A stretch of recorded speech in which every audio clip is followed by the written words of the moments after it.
so that I don't forget.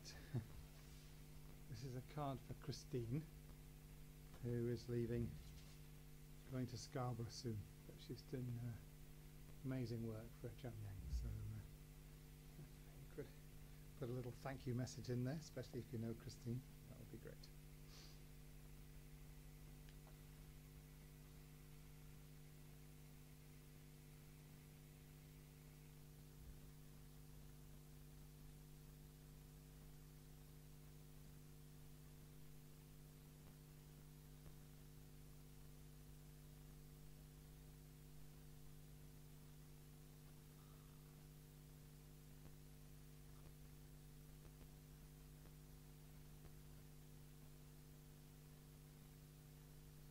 So please meditate on bodhicitta,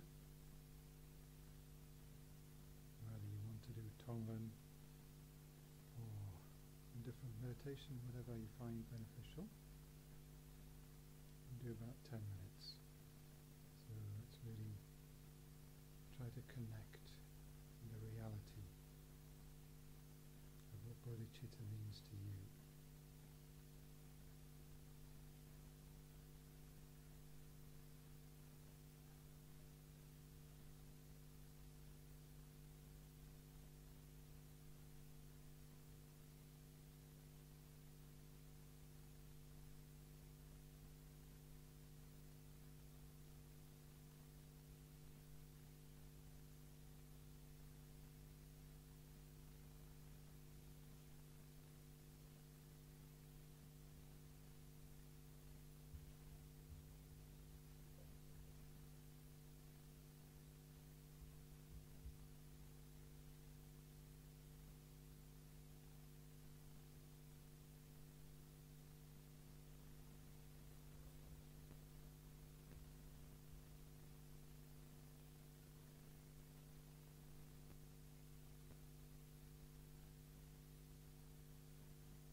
facing front.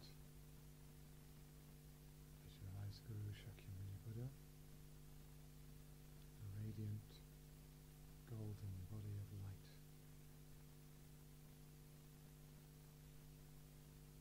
In the form of a monk holding a golden begging bowl, seated in a Vajra position in a lotus sun and moon seat.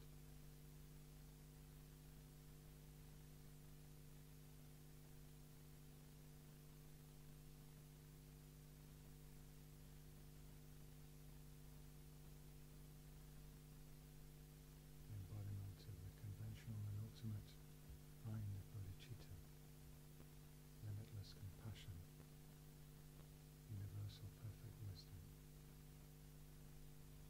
identical with your own root guru.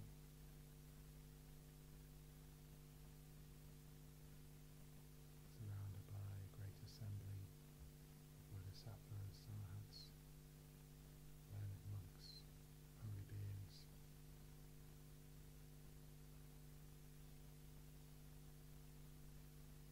In profound meditation.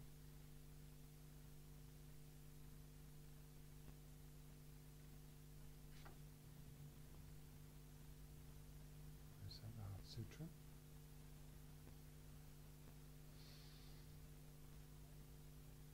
Thus did I hear at one time. The Bhagavan was dwelling on Massive Vulture's Mountain in Rajagriha, together with a great community of monks and a great community of bodhisattvas. At that time, the Bhagavan was absorbed in the concentration on the categories of phenomena called profound perception. Also at that time, the Bodhisattva Mahasattva Arya Avalokiteshvara looked upon the very practice of the profound perfection of wisdom and beheld those five aggregates also as empty of inherent nature. Then, through the power of Buddha, the Venerable Shariputra said this to the Bodhisattva Mahasattva Arya Avalokiteshvara: how should any son of the lineage train who wishes to practice the activity of the profound perfection of wisdom? He said that, and the Bodhisattva Mahasattva Arya Avalokiteshvara said this to the Venerable Shariputra: Shariputra, any son of the lineage or daughter of the lineage who wishes to practice the activity of the profound perfection of wisdom should look upon it like this, correctly and repeatedly beholding those five aggregates also as empty of inherent nature. Form is empty, emptiness is form. Emptiness is not other than form, form is also not other than emptiness. In the same way, feeling, discrimination, compositional factors, and consciousness are empty. Shariputra, likewise, all phenomena are emptiness, without characteristic, unproduced, unceased, stainless, not without stain, not deficient, not fulfilled. Shariputra, therefore, in emptiness there is no form, no feeling, no discrimination, no compositional factors, no consciousness, no eye, no ear, no nose, no tongue, no body, no mind, no visual form, no sound, no odour, no taste, no object of touch, and no phenomenon. There is no I element, and so on, up to and including no mind element and no mental consciousness element. There is no ignorance, no extinction of ignorance, and so on, up to and including no aging and death, and no extinction of aging and death. Similarly, there is no suffering, origination, cessation, and path. There is no exalted wisdom, no attainment, and also no non-attainment. Shariputra, therefore, because there is no attainment, bodhisattvas rely on and dwell in the perfection of wisdom, the mind without obscuration and without fear. Having completely passed beyond error, they reach the end point of nirvana. All the Buddhas who dwell in the three times also manifestly completely awaken to unsurpassable, perfect, complete enlightenment in reliance on the perfection of wisdom. Therefore, the mantra of the perfection of wisdom, the mantra of great knowledge, the unsurpassed mantra, the mantra equal to the unequaled, the mantra that thoroughly pacifies all suffering, should be known as truth, since it is not false. The mantra of the perfection of wisdom is declared: Tayata Om Gate Gate Paragate Parasamgate Bodhi Soha. Shariputra, the Bodhisattva Mahasattva should train in the profound perfection of wisdom like that. Then the Bhagavan arose from that concentration and commended the Bodhisattva Mahasattva Arya Avalokiteshvara, saying, well said, son of the lineage. It is like that. It is like that. One should practice the profound perfection of wisdom just as you have indicated. Even the Tathagatas rejoice. The Bhagavan, having thus spoken, the Venerable Sharadvatiputra, the Bodhisattva, Mahasattva, Arya, Avalokiteshvara, those surrounding in their entirety, along with the world of gods, humans, asuras and Gandharvas, were overjoyed and highly praised that spoken by the Bhagavad.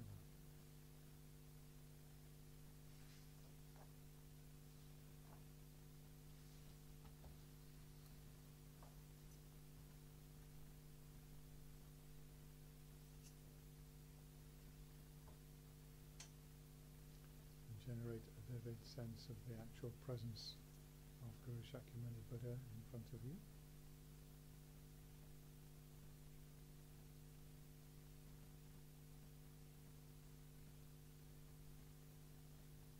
And bring to mind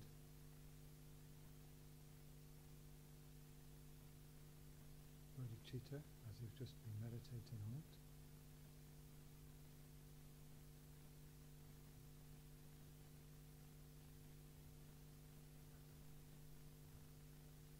So, as Mahayana practitioners, the essence of our practice of taking refuge is the mind of bodhicitta.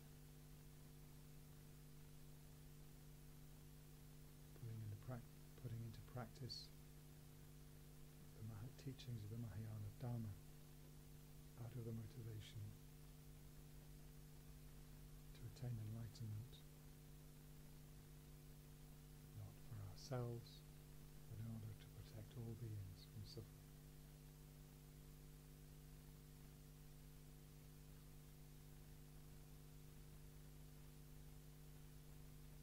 So with a mind of devotion towards the Guru, through whom alone it is possible to develop the mind of bodhicitta and to complete the path to enlightenment.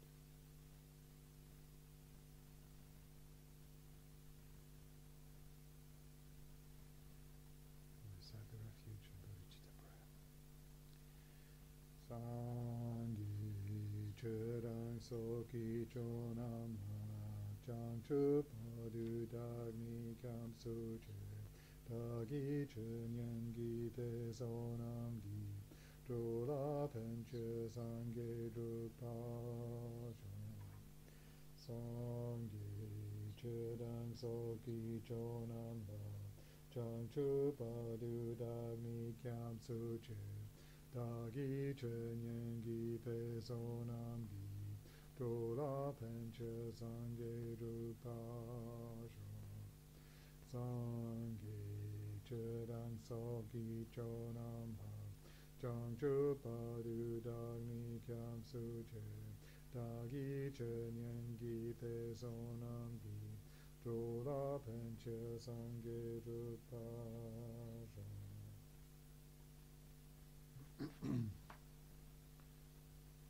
Dollar offering.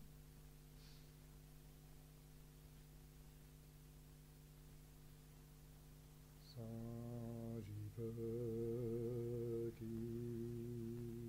Chukching Meito Tramri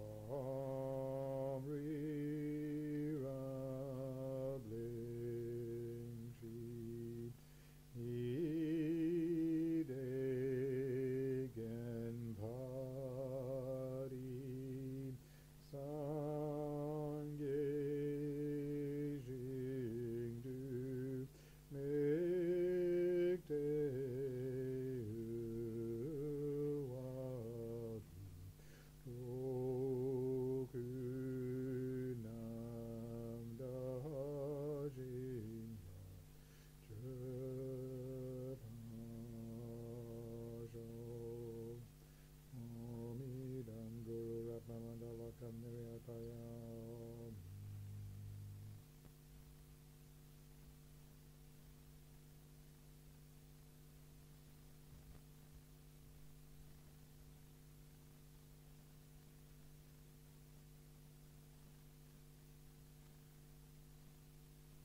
duration, delusions, suffering.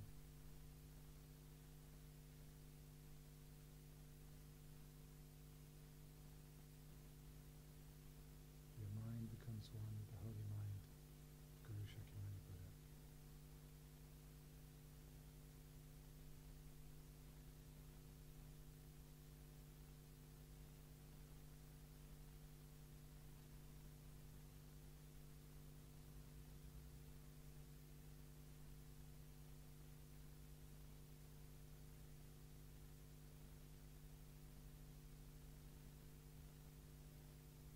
Abide in that sense of peace, emptiness and clarity.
Beneath the waves of confusion, distraction, conceptual thought, the original purity of the mind abides continuously.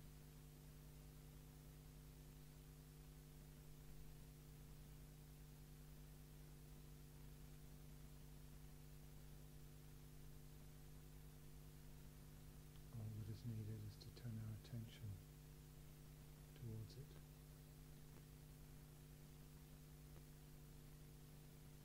See all the distractions, conceptual activity as dreamlike illusion.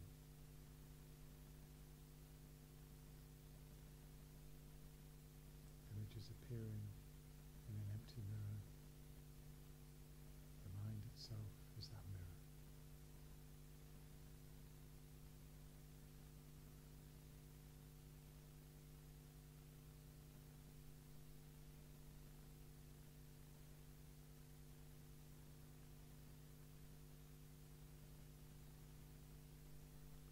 There is no difference in essential nature between your own mind and the mind of the Buddha, the Dharmakaya,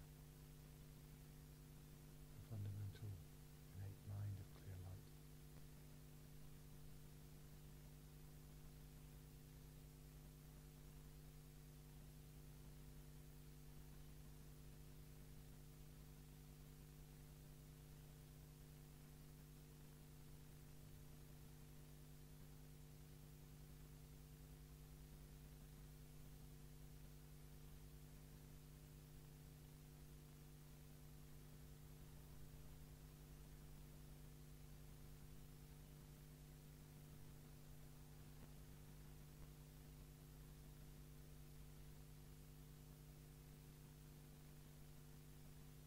Whatever appears to your mind is not different from this.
there's something on the printer, Anne. You could possibly bring that. Just something that's just printed out. So I was going to talk about that a little bit.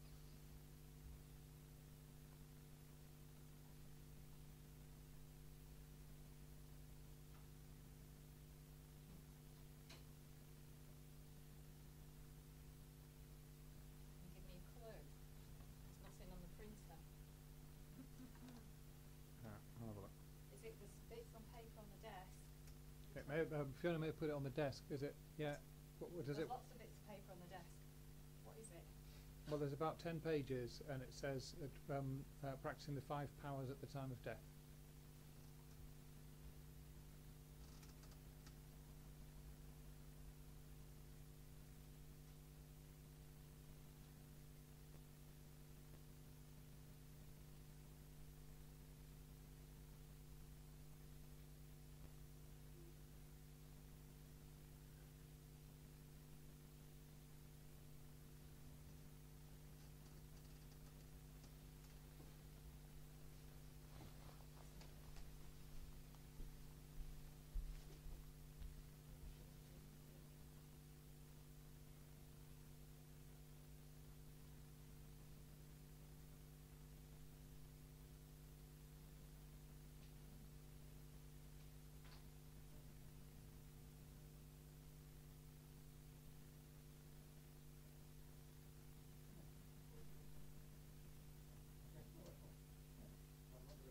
Talk about it very well. I printed it out before, but I left that print out somewhere else. So that was unfortunate. But what I'll do is I'll circulate this on email. So last week, and unfortunately it wasn't broadcast. And were you both here? No. You were. Was just you? No, Lindsay was here. That's right. I knew somebody else was here. That's right. Okay. So, so we reviewed chapter 3 on changing adverse circumstances into the path, and we started on chapter 4. So I'll just briefly review that for the benefit of Anne and anyone else who's watching.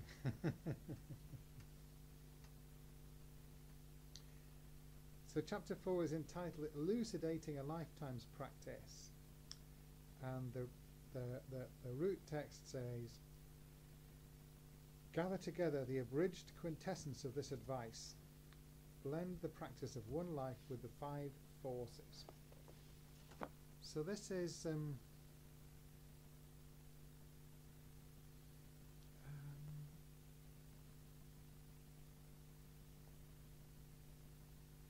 suppose it's advice on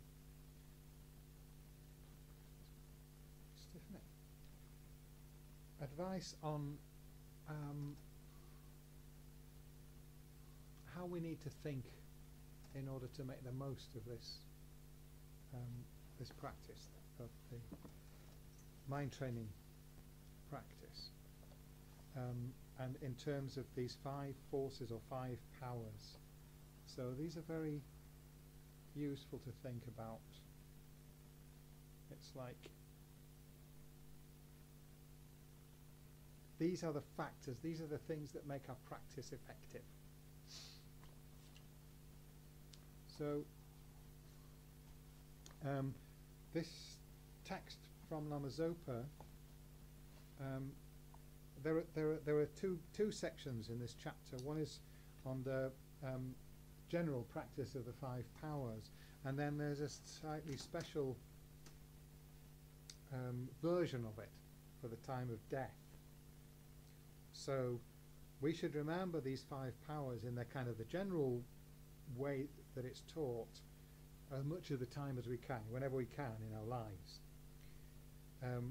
But at the time of death, it's especially important to remember them and practice. We practice them in a slightly different way at the time of death. So this quite long teaching by Lama Zopa, which is from the Heart Advice for Death and Dying, there's a long teaching on the 5 powers for the time of death. So I was meaning to talk about that, but obviously the printer's not cooperating. So I think it's probably because I shut my computer and it stopped transmitting it to the printer anyway. So I'll come back to that. I'll briefly review the 5 powers. So it says that the commentary says there are 5 forces we should practice. I think they more usually call the 5 powers, but 5 forces is the same thing. There are 5 forces we should practice throughout the rest of this life as well as through all future existences. The first is the force of motivation. Okay. So, as we all know, motivation is important. But what the text says, the commentary, is that this means we should be vigilant in every moment so that when emotional afflictions arise, we can stop them immediately. So you remember the verse from the 8 verses of training the mind. Examining my continuum throughout all actions whenever an emotional affliction arises, endangering myself and others. By facing it, I shall strictly avert it, in the translation here. So how does that relate to motivation? It's kind of, that's one aspect, and then the other one, the other aspect of that is it said it also means we should be intent upon reserving the 3 doors of our body, speech and mind for the cultivation of the awakening mind. So what we're aspiring to is, like, in every waking moment, as it were, if we can, to train ourselves towards this sort of level, if you like, where in every waking moment, if a delusion, if an affliction is arising, then we immediately apply the antidote. And otherwise, what we're doing with our mind all the time is, in one way or another, we are practicing bodhicitta. Okay? So whether someone is kind of abusing us and we're practicing patience, that's putting it into teaching into practice. Yeah. If we're meditating on emptiness with a compassionate motivation to attain enlightenment for the sake of others, that is bodhicitta. If we're doing our Tonglen meditation, it's bodhicitta. Any of these things. So it's to work towards having this sort of habit of mind, so that all the time, in one way or another, whatever we're doing is directed towards the same goal. That the same motivation is present in everything that we do, either in a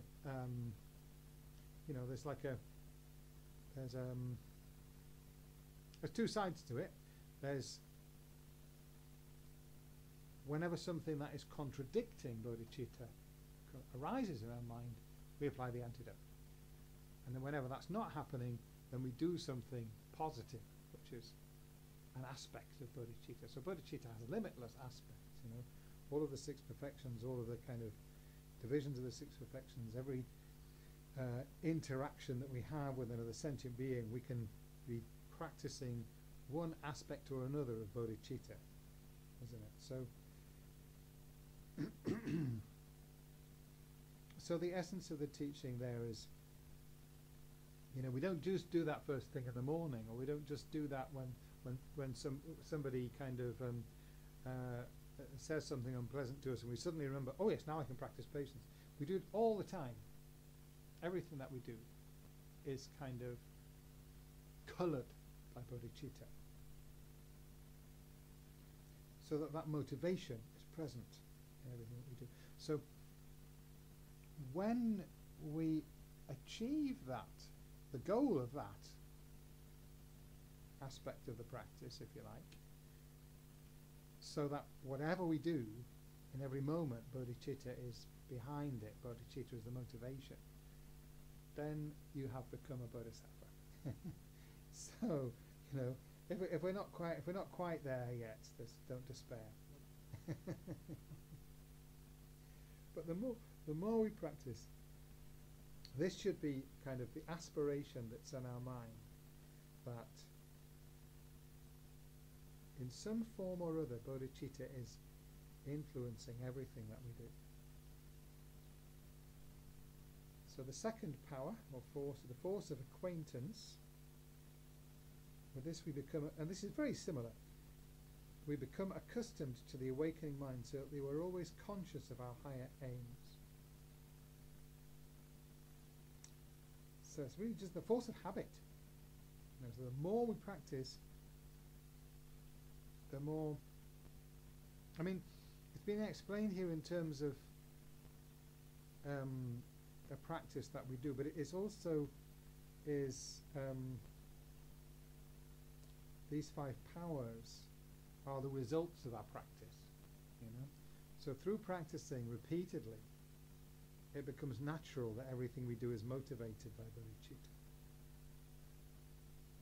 We develop the habit, our mind is acquainted, is so familiar with bodhicitta that it's there all the time. By the force of strong acquaintance with this mind, we can use any circumstance, even seeing the misery of a dog's existence, to develop our higher aspiration to attain the complete perfection of Buddhahood for the benefit of all others.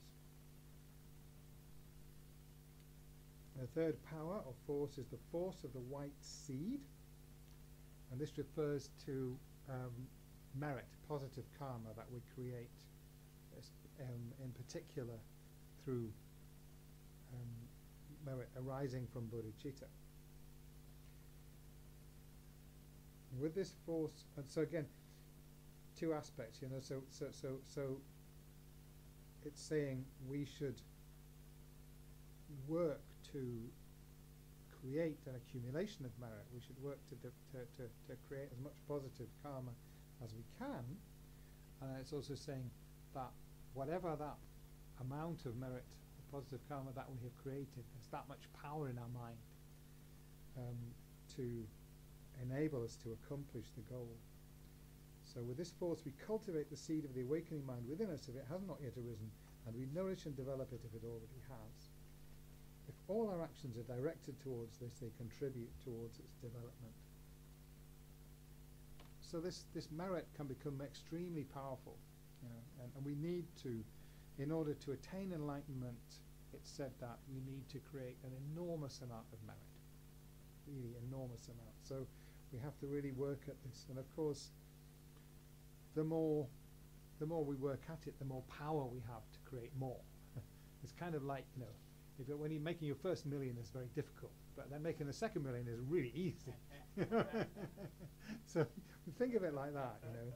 Let's try to make your first million of merit, you know. It takes a lot of work, but it's immensely worthwhile when you get there, and then it's really easy to create more.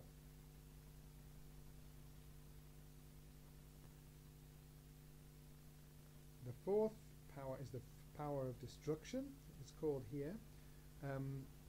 Lama Zopa calls it the power of harming the ego, I think. So this power is directed against the self-cherishing attitude, which is in complete contradiction to the awakening mind. It is our true enemy and should be destroyed completely. By realizing that this is the cause of all our confusion and suffering, we should try to check and eradicate it immediately whenever it arises. So it's about getting very familiar with it, you know. Keeping on checking our mind, looking at our mind to see if we can identify it. Is that, you know, is that self-cherishing there? Is it self-cherishing? What is it like? What does it look like? So that immediately it comes up, you know, more and more we become sensitive to it, so that we notice, there's self-cherishing, there's ego grasping, self-grasping.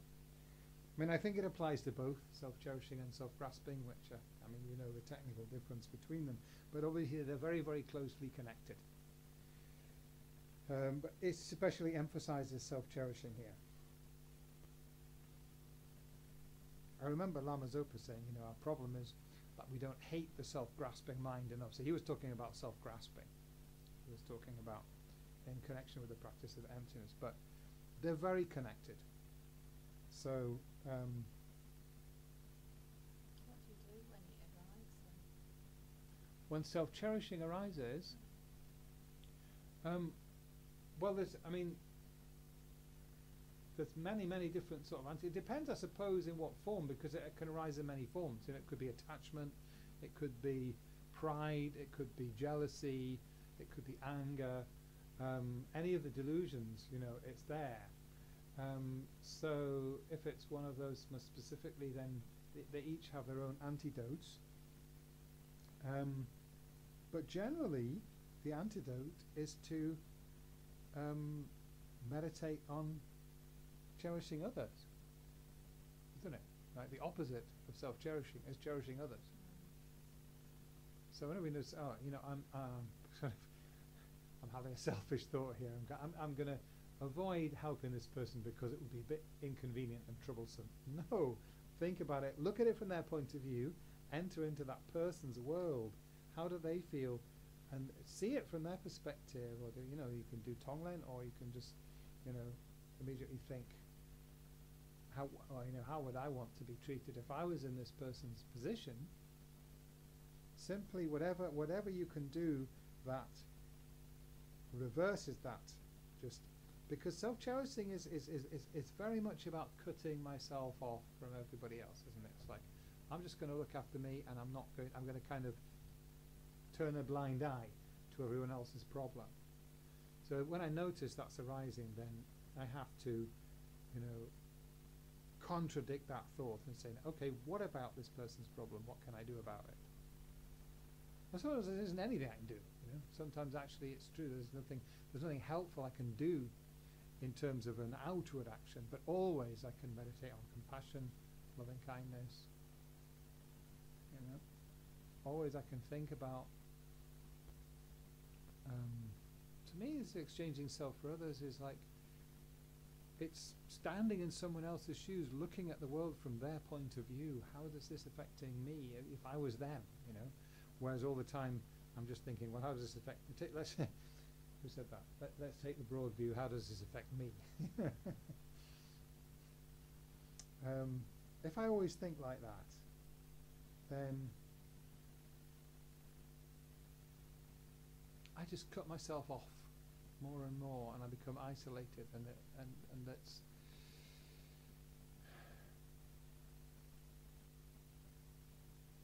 Well, we know about the disadvantages of self-cherishing, don't we? I mean, that's another thing that we can do. Meditate on the disadvantages of self-cherishing, the advantages of cherishing others. So there are many, many things we can do. And as I keep saying, you know, if we read these sort of short verse texts, like, you know, the Jewel Rosary of an Awakening Warrior, that's the first part of this book, or, you know, the 8 verses, or there's many short kind of verse teachings like that. 37 Practices of a Bodhisattva, The Wheel of Sharp Weapons, you know, all these little short mind training texts. The more we read them and over again, and they kind of stick in our mind, then there's all of these different pithy statements that have been made by these Kadampa Geshis, these great bodhisattvas, that we can apply in different situations. So the more we familiarize ourselves with these texts, the more kind of resources we have to help whatever situations come in, whatever the mind is, whatever tricks the mind is playing to tell us, you know, oh, I can't be compassionate now, I've got too many problems, you know, or why should I help this person who didn't help me? All of these stories that the mind tells us, the more ammunition we've got. By studying the mind training teachings and other teachings, you know, that we can bring a thought into the picture there that really is effective, that enables us to turn it around, turn our mind around to a positive motivation. But sometimes it's enough to just notice it and say, I don't want that, you know, I'm giving that up. It's like, have either of you given up smoking? No. You're either still smoking or you've never smoked. But yeah, because that's a particularly sort of powerful one. But it's like that, isn't it? I mean, the self-cherishing mind is an addiction. We're addicted to it. So I was going to say, like when if you're trying to give up smoking, and the thought arises, I want a cigarette. It's like, you have to some extent, it's just, I'm not going there. I'm not going to listen to you. This is the way I'm going this way. Opposite direction. And whatever works. So, and the fifth is the power of prayer. Prayers of aspiration for the path. And Geshe Rabten emphasizes here, this isn't mainly about sort of praying for good fortune and things like that. Doesn't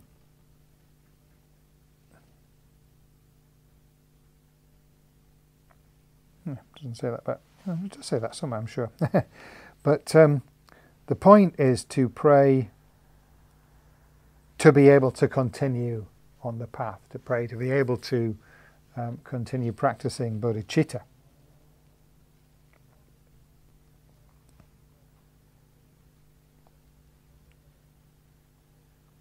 So this is the prayer, he says, the force of prayers of aspiration for the path, not just any prayer. So we need to pray. If we want to develop bodhicitta, you probably need to pray about it, you know.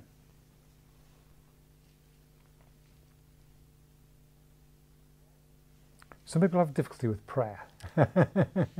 Are you okay with prayer? Prayer is meaningful to you? No. Okay. Depends how it's... It depends, of course it depends, yeah. Yes. Yeah. Yes, and what kind of prayer, yeah. So, I mean, but do you have a sort of a sense of a type of prayer that you feel is meaningful? I do. I think it's very Eastern, isn't it? And it's very in their culture, the Tibetan culture. And I sometimes feel it would be, not always, but better to have it in our culture a bit more, possibly. So you sort of, but it's all about intention. So you could possibly, I don't know whether you can change it slightly to suit your personality, but it's all the same. Of course. And I think that is for me better. So what would it be? I mean, what kind of prayer can you describe that is meaningful to you? Is that a difficult question?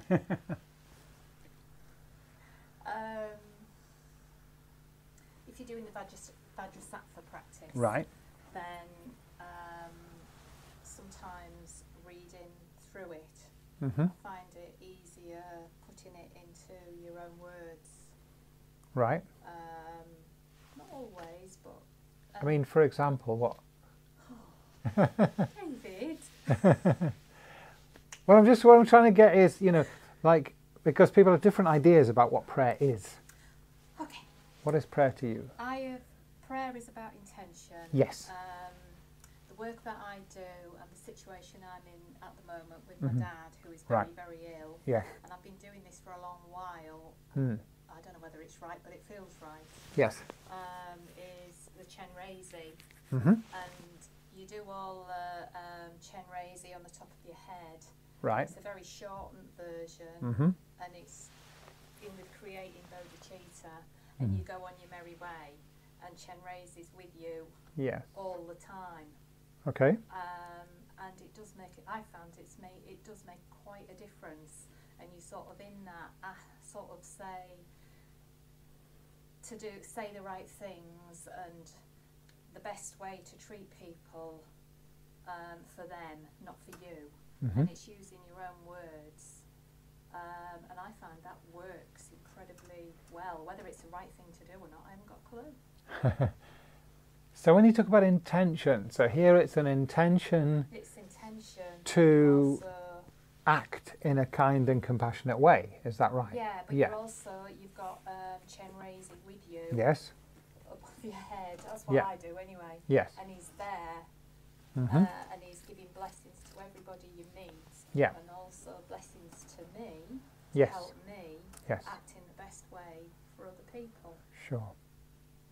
And that isn't any long practice or anything. No. That's on my way to work, on the way to the hospital, and it takes 5 minutes, but you get the sense within there that he's actually there. And yeah, it's really, I'm finding it very, very effective, because I've noticed when I haven't done, I've been in situations where I've possibly not acted as well as I could have, as compassionately as I could have. But if I do that on my way, there's a different outlook, a different response from me. That's right. But whether it's the right way to do it or not, I don't know. Well, the answer to that is very clear. If it has that result, then it's right. That's the only criterion of whether it's right or not. If it enables you to act in a more compassionate way, to feel more compassionate, to be compassionate, to have, then it's accomplished its purpose. It doesn't matter whether it's in some text or not. That's the conclusion I came to, but I wasn't sure what anybody else, if you were talking to Lama Zopa or Shitashi, what they'd have to say about it. But I'm quite sure they'd say the same. It seems to be quite sure they would. effective. Yeah, no question. So yeah, it very much is about intention, having a pure intention, and intention itself is extremely powerful. And this is something Lama Zopa says a lot. A quote that he says a number of times, I think he said in different books, different teachings, is that all existence depends on the tip of a wish. That's how important our motivation, our intention is. It creates our whole world. So when the Buddha says in the Dhammapada, what we are today comes from our thoughts of yesterday, and our present thoughts build our life of tomorrow. Our life is the creation of our mind. That's how karma works.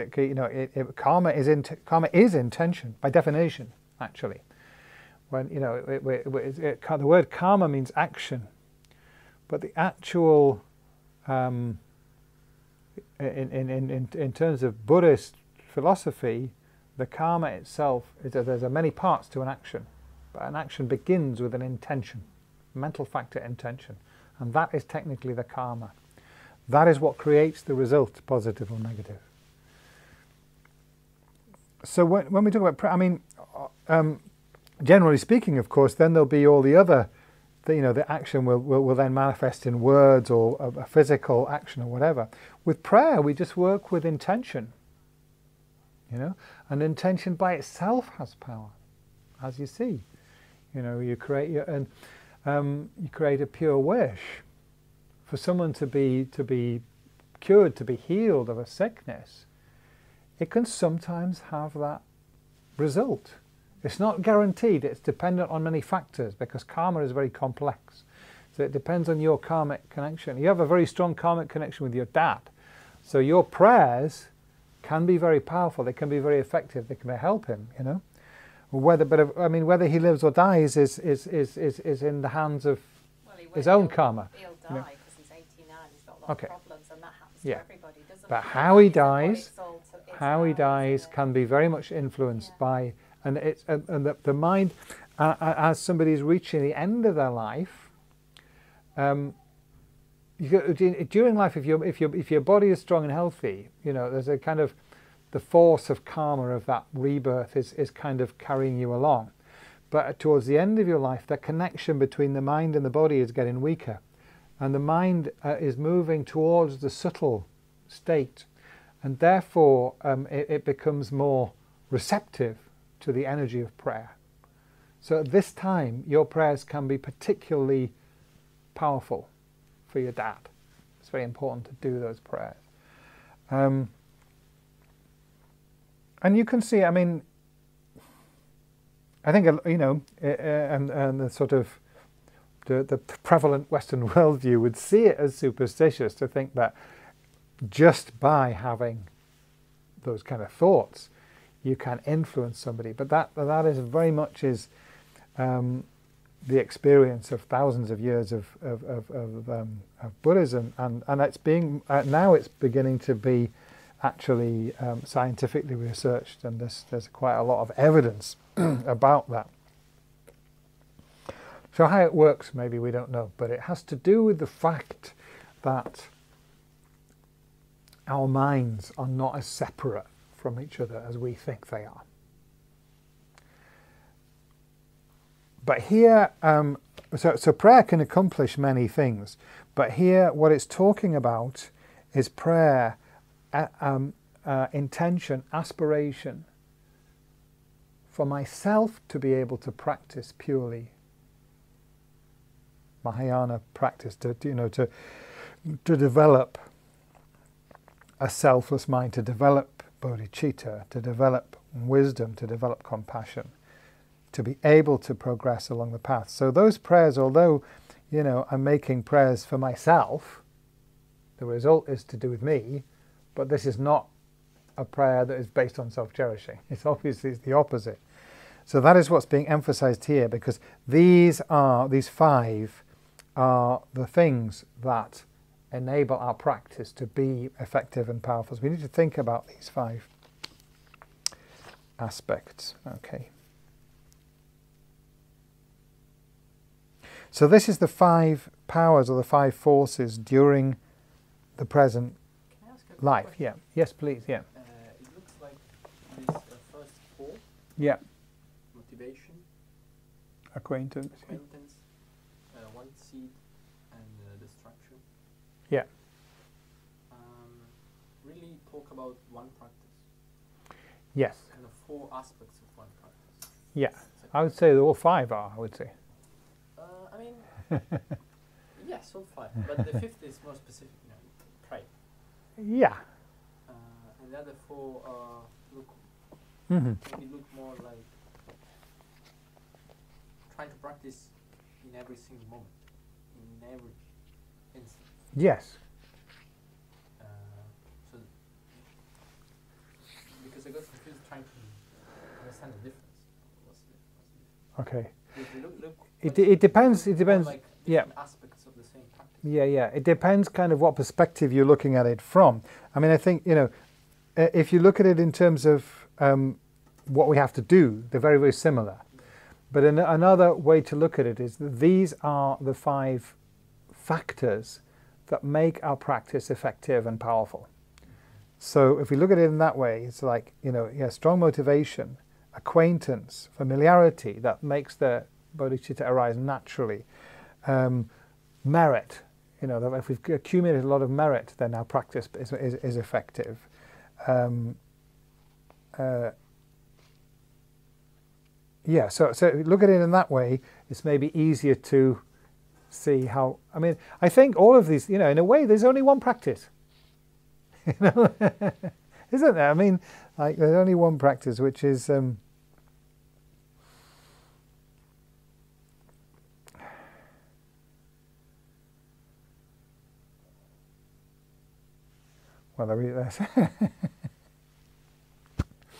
I've said this before, and they're all. Actually, that's even a line from this text, isn't it? Yeah, it's in this chapter. Later in the chapter, it says, all Dharma collects into one intention. All the methods of the different traditions of the Dharma that were taught by Buddha Shakyamuni have the same intention and goal, the destruction of both the self-cherishing attitude and self-grasping ignorance. And those two are, they're intimately connected with one another. So we can, although that seems like 2, actually it's 1. And especially if you study the 8th chapter of the Guide to the Bodhisattva's Way of Life, is Shantideva talking about compassion, developing compassion through exchanging self for others, or is he talking about emptiness? You can't say. If you read that chapter particularly, you see that it's the same thing. So the practice has to be a union of method and wisdom. It's really, those are just 2 ways of talking about, ultimately they're just 2 ways of talking about one thing. So talking about developing bodhicitta or meditating on emptiness or meditating on exchanging self and others is the same as talking about negating self-cherishing, negating self-grasping.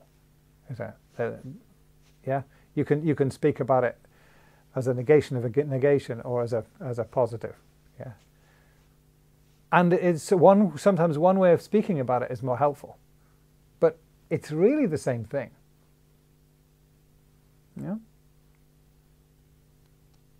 attachment and aversion are the same thing, but they're different aspects.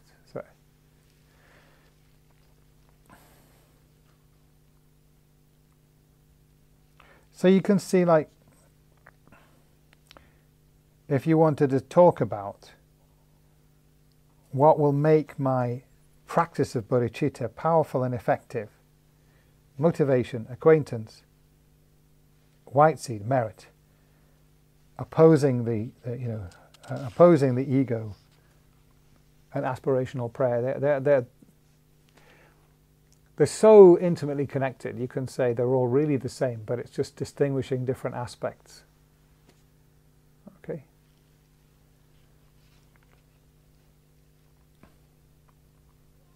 But you learn with being with people, being with animals, watching them, don't you? That is where you learn how to get those in one way.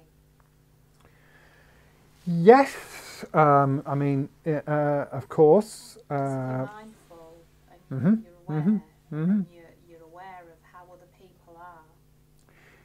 We certainly, it all yes, follows through, doesn't it?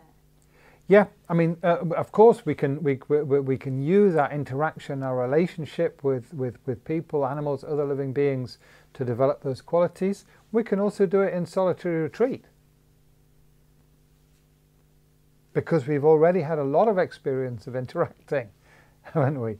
You know, and for some people it's more effective to do it the first way, and for some people it's more effective to do it the second way. Or actually, we all should do both at different times.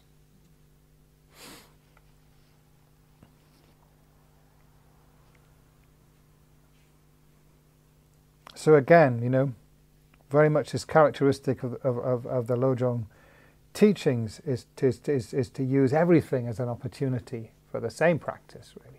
Everything's about bodhicitta. Everything's about exchanging self for others. Everything's about opposing self-cherishing. Everything's about emptiness too.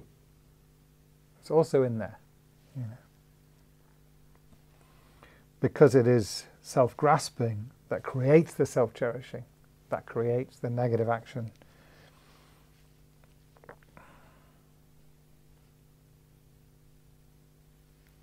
And so, moving on, we would like to move on. So the next line says, the instruction for the great vehicle transmigration of consciousness is to apply those very 5 forces lying in the perfect position. What does that mean? So this is talking about the 5 forces or the 5 powers at the time of death.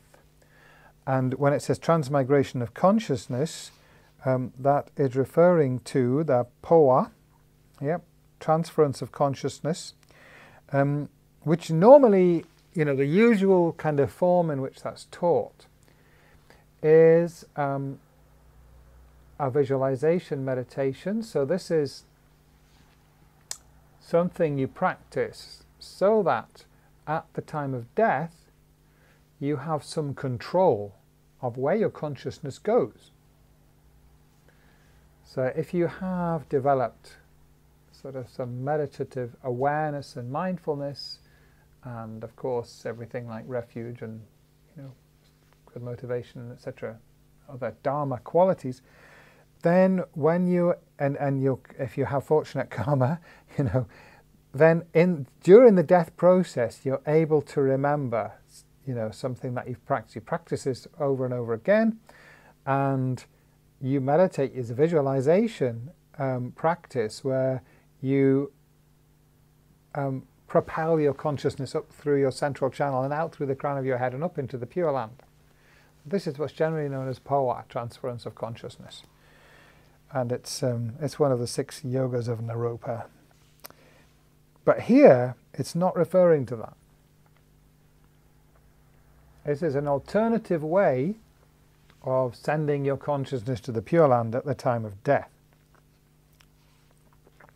So it says, the instruction for the great vehicle transmigration of consciousness is to apply those very 5 forces lying in the perfect position. So this is that we call the lion posture. So when you see the image of Shakyamuni Buddha in his parinirvana, where he's passing away, he's lying on his right side with his right hand under his head and so on. And this is said to be the best position in which to die. So in that position, then you meditate on these 5 forces in a special way. And so this is extensive teaching by Lama Zopa. I thought it was very, very interesting. So unfortunately it didn't print out, perhaps we haven't got the karma to receive a detailed teaching on that. But I will send it around on the email. The time of death when our consciousness begins the transference to another life is crucial, so we should be well prepared for it. This can be done by means of the 5 forces, although here they are of a somewhat different nature from those applied during our life. In fact, the order is different here. I don't know if there's any significance to that. It says the first is the force of the white seed. When we realize that we are soon to leave this existence, we should prepare by discarding every one of our objects of attachment. So that's interesting, isn't it? That's slightly different. But actually you'll see in a moment there is a connection. So this should be done by donating all our wealth and possessions as charity to others, or by giving them to a deserving spiritual cause. So especially offering all our possessions to the Dharma, to the 3 jewels, to the to a monastery or whatever, Dharma center. So to do that at the time of death creates a huge amount of positive karma. It also stops us from, it is our attachment to our possessions is one of the things that is pulling us back down to this rebirth, rather than getting up into the Pure Land. Okay. Or in fact, if we have strong attachment to our possessions, we may well have a lower rebirth.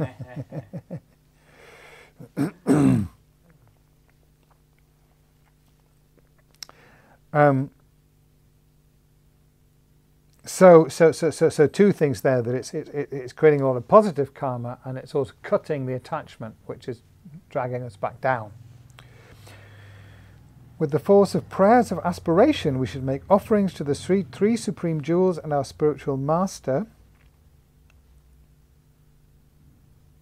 We should not be content with giving material objects. The best offerings to make in this instance are the seeds of all the virtuous merit that we have ever collected. So that white seed, all that merit that we've accumulated during life, now we can offer all of that to the Guru, to the 3 jewels.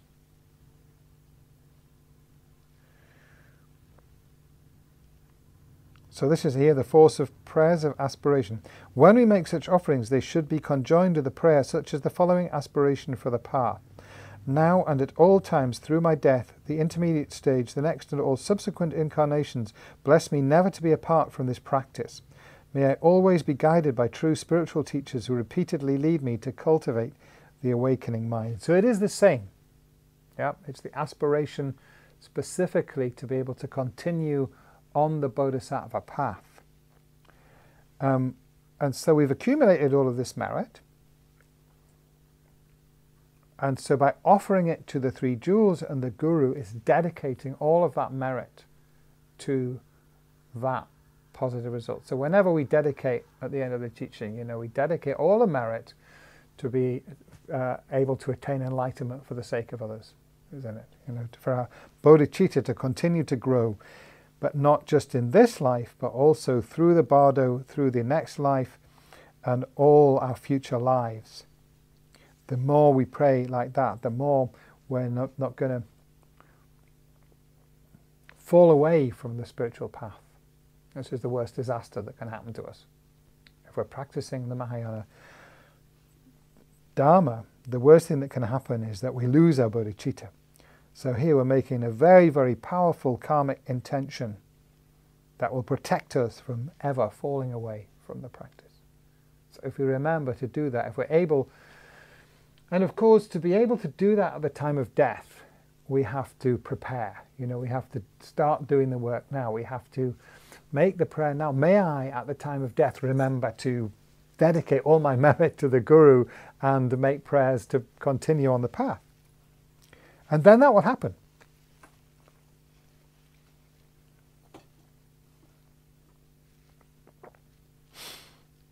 With the force of destruction, we should first understand that the primary cause of continuing to spin through the wheel of existence is grasping at our self, wealth, relatives, possessions, and friends. Once we recognize that this clinging is our greatest enemy, we should try to eradicate every trace of such attachment, constricting our chances of freedom.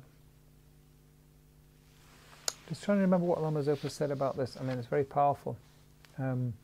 But so at the time of death, there was a special opportunity to sort of separate from the self-cherishing and the self-grasping.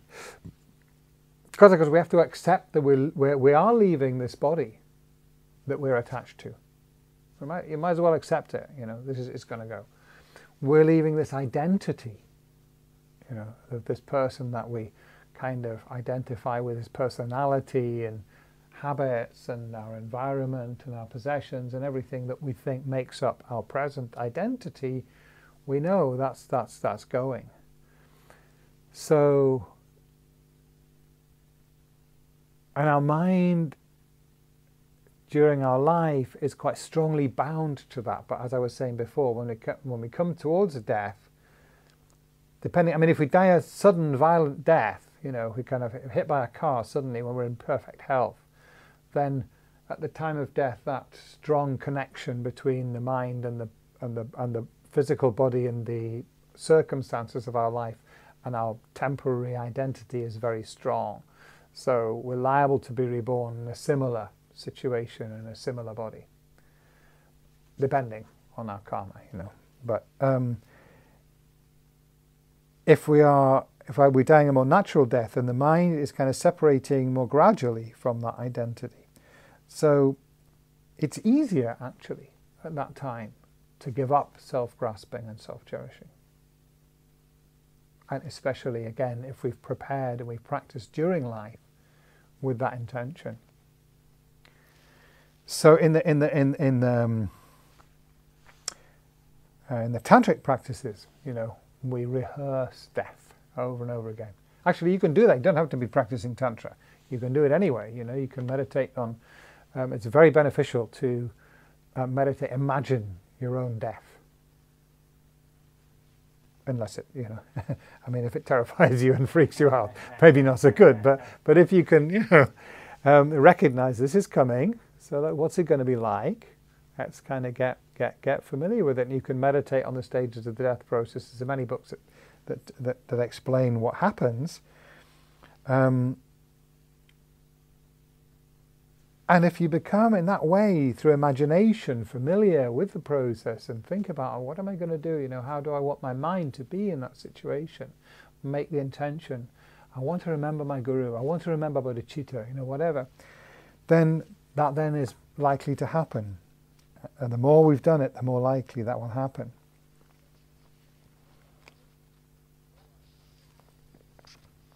So we need to, again, generate the aspiration that at the time of death, I will remember to meditate on renunciation, on giving up self-cherishing and self-grasping. With the force of motivation, we should have the strong intention as death approaches to carry on the practice of generating the awakening mind even through the intermediate stage between death and birth. If we make this firm intention, then the awakening mind will arise spontaneously during the bardo, even though normally at a time like this there was no such freedom of action. So for ordinary beings, or those who haven't attained direct realization of emptiness, there's very little mindfulness during the bardo stage. It's very much like a dream state. And in a dream state, normally, unless we have a lucid dream, which you've heard a lot about, but normally, you don't have that ability to mindfully reflect and bring your kind of, Dharma understanding into the situation, do you? You're just kind of carried along through the dream in a sort of slightly hypnotic kind of state. And that's very much what it's like for ordinary beings in the bardo. But nevertheless, what the text is saying is that if we generate the intention and the aspiration now, and especially as our death is approaching, make that prayer, make that intention, may I continue to meditate on bodhicitta even during the intermediate stage, the bardo, then that is likely to happen. And of course, if your mind is on bodhicitta when you're in the bardo, there's no need to say you're going to have a good rebirth. Okay. We should also be prepared with the force of acquaintance and be especially familiar with the awakening mind. So again, you have to develop that acquaintance during this life. You can't start practicing it 2 minutes before you die. It won't get you very far. So this should be done in the perfect position, lying on the right... But I mean, so they are saying that actually, you know... and maybe I shouldn't say that actually, maybe even depending on your karma, you know. Even if you haven't been doing it, and then suddenly, oh my God, I'm about to die, I'll meditate on bodhicitta. If you have that thought then, that's pretty good, you know. That's the most opportune time to meditate on bodhicitta, even if you've never done it before. It's not very likely that you will if you haven't practiced before. But if you were to do it, even if you hadn't done it before, it would still be beneficial, obviously.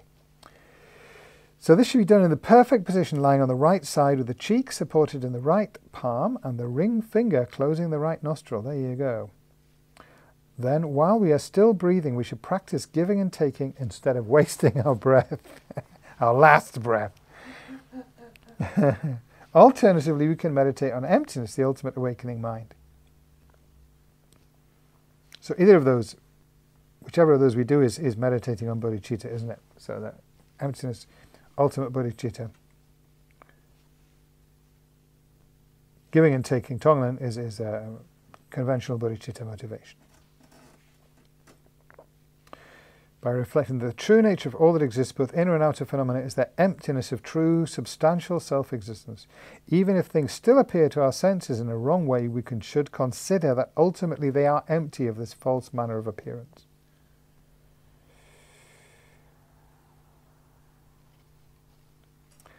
Okay, so I'll continue to the end of this section. Another thing we should take into consideration when we die is our surroundings. Although most people think there should be many people around when they die, it is actually far better for few to be present. To be surrounded by weeping and mourning will only provide external agitation, disturbing our mind, and in fact may be quite harmful. It is for this reason that Milarepa prayed, "May I pass away where no one surrounds me, where none surround me, and where no one weeps or mourns for me." At the time of death we should not be so foolish as to worry about whether our body will be safely taken care of by others. Once our consciousness has departed and our body has become a corpse, not only will no one want to keep it, everyone will want to throw it away. Yeah.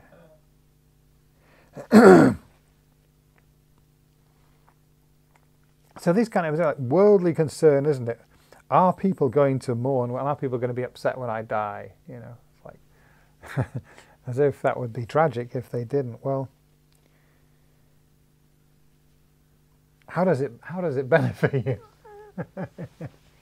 It doesn't. It's meaningless. So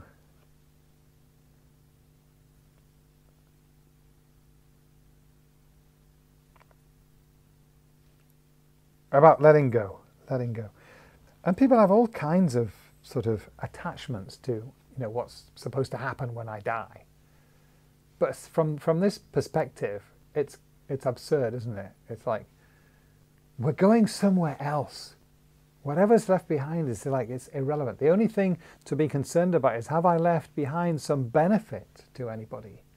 You know, is anybody going to benefit from the life that I've lived?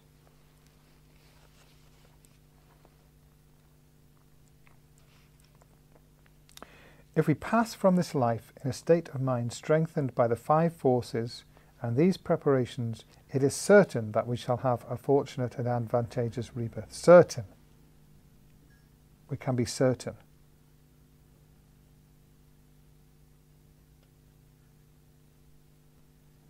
That's quite powerful, isn't it?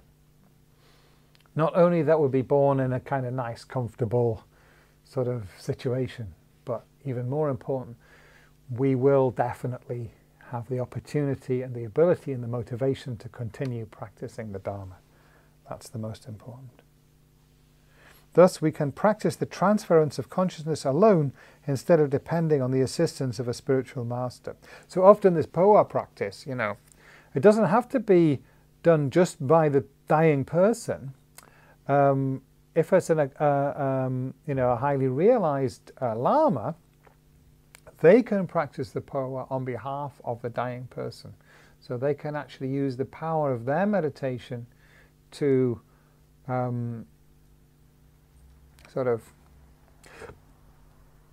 to cause the dying person's consciousness to go to the Pure Land. They still have to have certain karma for that to be possible. Lama can't always do that. It depends on the karmic relationship with the dying person. But that's what I think. In Tibet, many people would kind of rely on. They would say, ordinary person might not be much of a meditator, but they maybe have sponsored the Lama. They've made a lot of offerings to them or something, and the family gets this Lama in to say, oh, please do the poa for this person. And, it's possible that can work. But as it says in the text, however, if we lack this ability to do it ourselves, and our entire lifetime has been wasted in non-virtuous conduct, then when death approaches, it will make no difference how many last rites are performed. They will be unable to weaken the results of the law of cause and effect of actions, which is strict and extremely powerful. So therefore, what they're saying is, don't rely on somebody else to do it for you. You might be lucky, but probably not. Whereas if you, follow these instructions properly, and they're not complicated. There's nothing complicated here, is there? This is simple. We have the ability to follow if we follow the instructions, it's certain that we will get a perfect human rebirth. But it depends on your karma, doesn't it? This is the karma. This is how we create the karma, through doing these kind of practices. You could say the question is then, can we do the practice? Yeah. But that's it. Yeah. And the answer is we can. We have the ability. We have the karma to hear the teachings. That's the main factor. There are two things. We've heard the teachings, and you have the motivation, the wish to do it. It's also important, I think, to have some faith, to believe in yourself. That if you have very, very sort of too much self-doubt, it weakens your ability to do the practice. If you don't think you can do it, you probably, it kind of creates not being able to do it. But actually you do have the ability.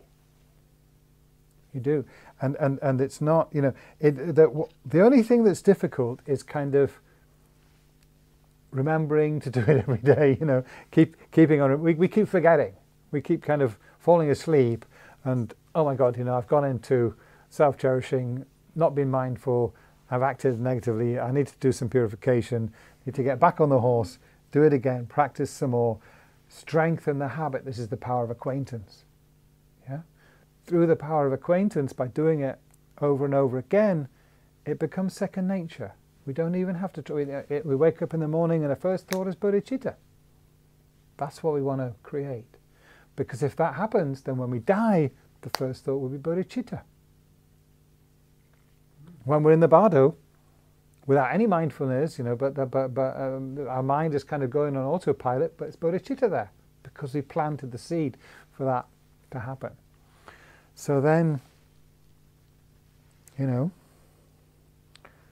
see how these five powers are the things that create our being able to continue and sustain our practice throughout this life, throughout the next life, all the way to enlightenment. Right? Okay. Yeah, good, you got it. I can see the big smiles. Yeah, you got it. So this is really great teaching, isn't it? All Dharma collects into one intention. So this is like distilling it. This is the Lojong. We're distilling it down, down and down till it's just one thing that we try to keep in our mind all the time. And the more we keep it in our mind, the more it will grow, the more it will, that little seed grows into a big, strong tree trunk that nothing can shake, nothing can uproot and move.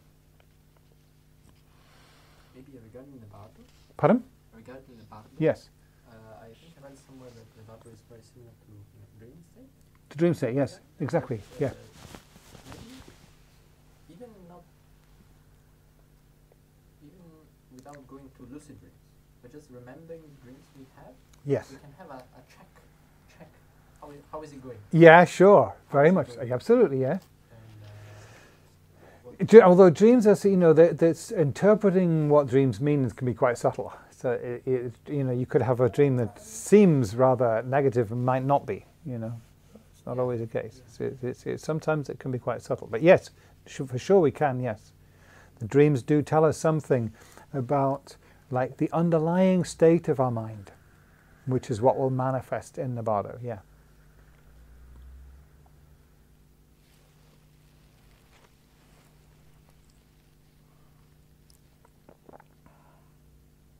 So all the methods of the different traditions of the Dharma that were taught by Buddha Shakyamuni have the same intention and goal, the destruction of both the self-cherishing attitude and self-grasping ignorance. Or to put it another way, the development of compassion and wisdom. This means the same. If we approach this goal steadily, our practice is progressing well, but if nothing is bringing these real targets closer to destruction, in other words, the self-grasping and self-cherishing, something is wrong in our approach. If this is the case, then just as we would add weight to one side of an unbalanced scale to bring it to equilibrium, we should add more energy to our practice by applying the appropriate methods and meditations more diligently than before. Okay. I don't know.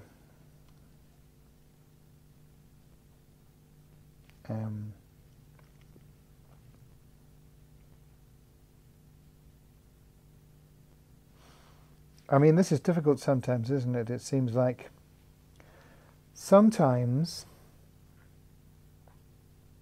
we think we're doing all the right things, but the result isn't coming. So it's like if there's something impure in our motivation, it creates an obstruction, it creates an obstacle. And there's a difficulty there because we may not be able to see that ourselves very easily. This is one reason why we need a guru. So I could imagine, find books like this in bookshops or libraries or whatever and read them and get very excited about it and think, oh, I'm going to practice all this myself.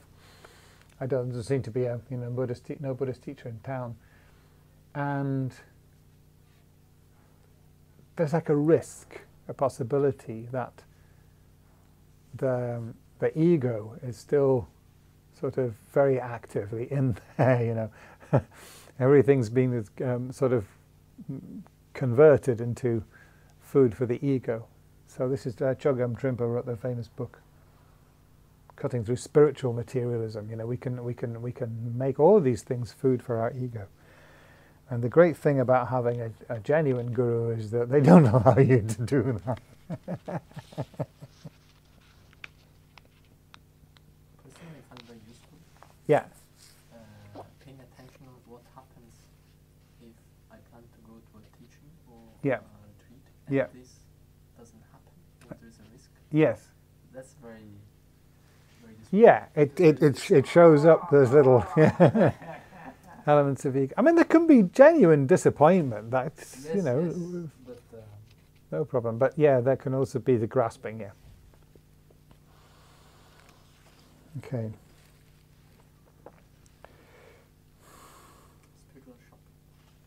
Spiritual shopping and all of that. Okay, 20 past, so I think we should...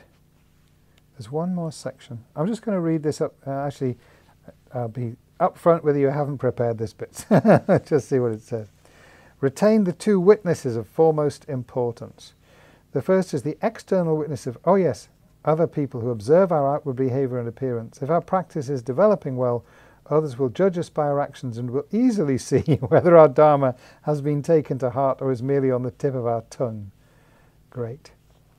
If we are truly practicing, our gross emotional afflictions will decrease and our outward behavior will improve.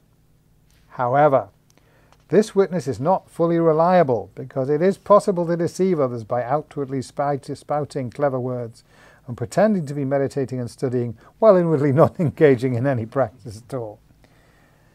Therefore, as I was just saying, the second witness is our spiritual master, who embodies the three supreme jewels and is not separate at all from the intrinsic nature of our mind.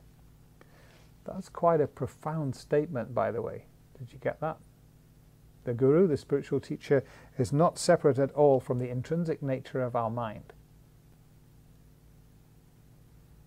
Okay. So Milarepa said that he knew that he'd realized Mahamudra when he realized that his mind and his root Guru, was it Milarepa? Maybe it was Gampopa, actually. Gampopa was Milarepa's heart disciple.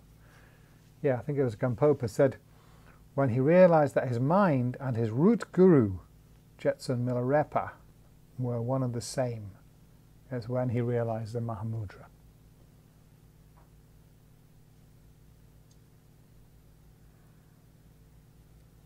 Okay? Mahamudra means the Great Seal, and it's quite a profound. I mean, there are different aspects. There's the Mahamudra sort of it refers to a form of meditation, which is meditation on the ultimate nature of the mind.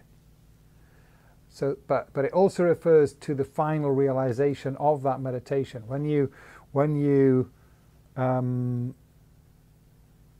directly perceive the ultimate nature of the mind,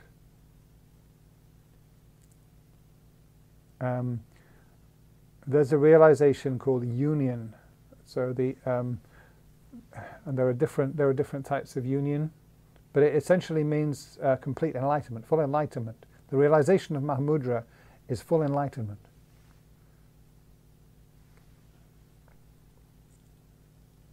So Gampopa said, when he saw clearly that his own mind and his Guru were one and the same, he had realized Mahamudra. In other words, he had become enlightened.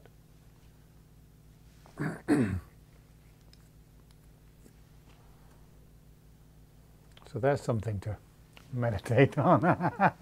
See if you can get anywhere with. I'm just going to leave it with you. We can talk about it next week if you like. But that's a very deep statement. But it's also saying, you know, what I was saying before, like your Guru will not let you get away with it. If you are then kind of under the influence of ego thinking, you know, I'm doing really well, I've got these lots of Dharma realizations, you know, but in fact, it's not the case. Your Guru will let you know in one way or another. You've got to have a Guru. Yes. In order to become enlightened, to become fully enlightened, there's no ambiguity. In this tradition, it's definite. In order to be full enlightenment, you cannot do it without a Guru. Not possible. And that's what we're aiming for. There may be lower type of realizations where you don't absolutely need to have a Guru, but for sure, if you want full enlightenment for the sake of others, you cannot do it without a Guru.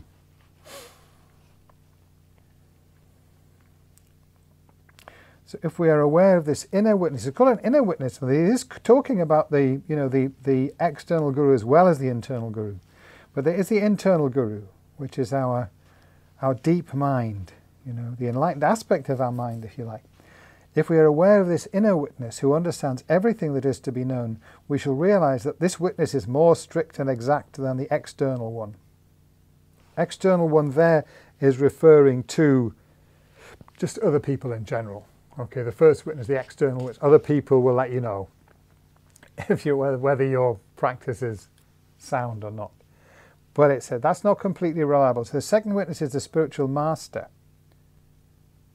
And here, that has an external and an internal aspect. Okay, so the outer guru, the external guru is, you know, Lama Zopa or His Holiness, whoever it is that you view as your root guru.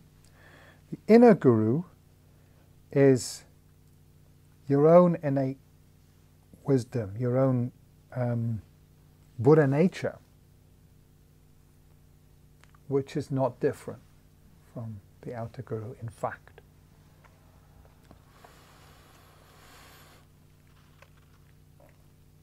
If we are fully confident in the purity of our motivation and have no reason to feel ashamed in regard to this inner witness, I mean, you can think about it in this way, right? Imagine if you were in the room with your guru now. How would you feel about, you know, how am I doing? And if you feel really comfortable, you don't feel any kind of discomfort or the sort of feeling, if your guru is to walk into the room now, you know, then you're doing okay. This is a certain sign that we're truly following the teaching. So that kind of shows, you know, like that's your inner guru, isn't it? The outer guru, he doesn't need to do anything. You just walk in the room and you would immediately know whether you're practicing properly or not. So that tells you that you have the inner guru in there as well, doesn't it? And it's the same.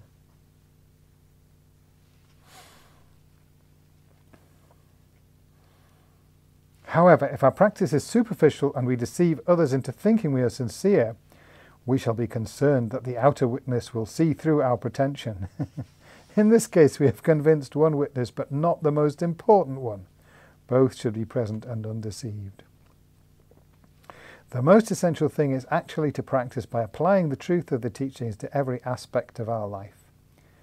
So that's the whole gist of this chapter, isn't it? Is this kind of seeing from more and more different perspectives how we can integrate Dharma practice into every facet of our lives. Although learning Dharma is virtuous conduct, it is insufficient. We must meditate and cultivate the awakening mind continually. The Dharma is like food. We gain no benefit from merely looking at it. To receive its full value, we must digest it through meditation and integration into our lives. So there we are. That's the take-home message. Okay. So I think we should meditate on that for about 2 minutes and then dedicate.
So dedication prayers, page 22.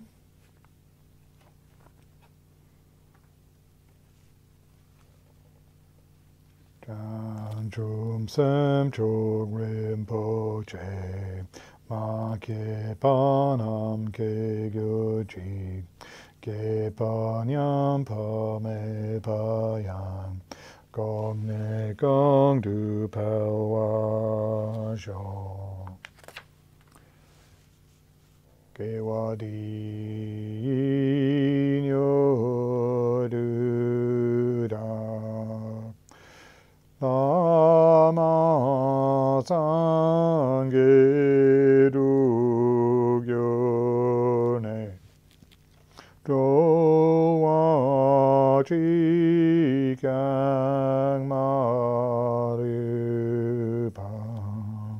Geyi Salagupajo.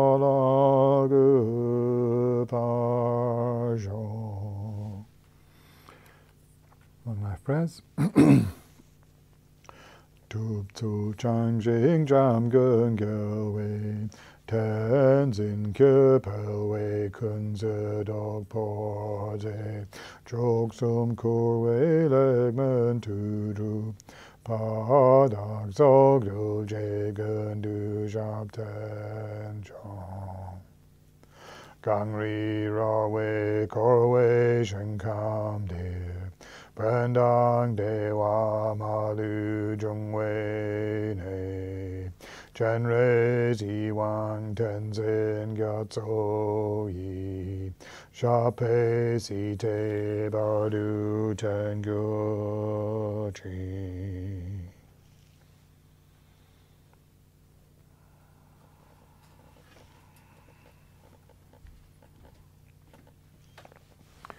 Thank you very much.